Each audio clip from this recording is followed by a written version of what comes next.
आता बघूया टॉप 9 महत्त्वाच्या बातम्या। जळगावच्या खासदार स्मिता वाघ यांची भाजपच्या महिला प्रतोदपदी निवड। प्रतोदपद दिल्याबद्दल पक्षाचे आभार। स्मिता वाघ यांची प्रतिक्रिया। महाराष्ट्राचे नवे राज्यपाल सीपी राधाकृष्णन 31 जुलैला पदभार स्वीकारणार।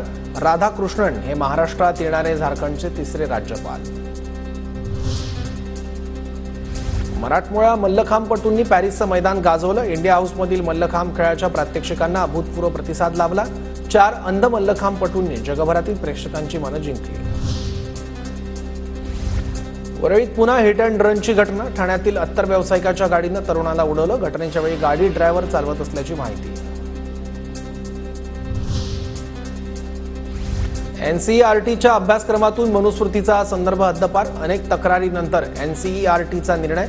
शिक्षणप्रेमींकडून समाधान व्यक्त। एमपीएससीने 20 मार्च 2024 रोजी प्रसिद्ध केलेल्या तात्पुरत्या निवड यादीतील दिव्यांग उमेदवारांची वैद्यकीय तपासणी होणार। 8 उमेदवारांची प्रमाणपत्र खरी आहेत का याची तपासणी मॅटच्या आदेशानुसार होणार।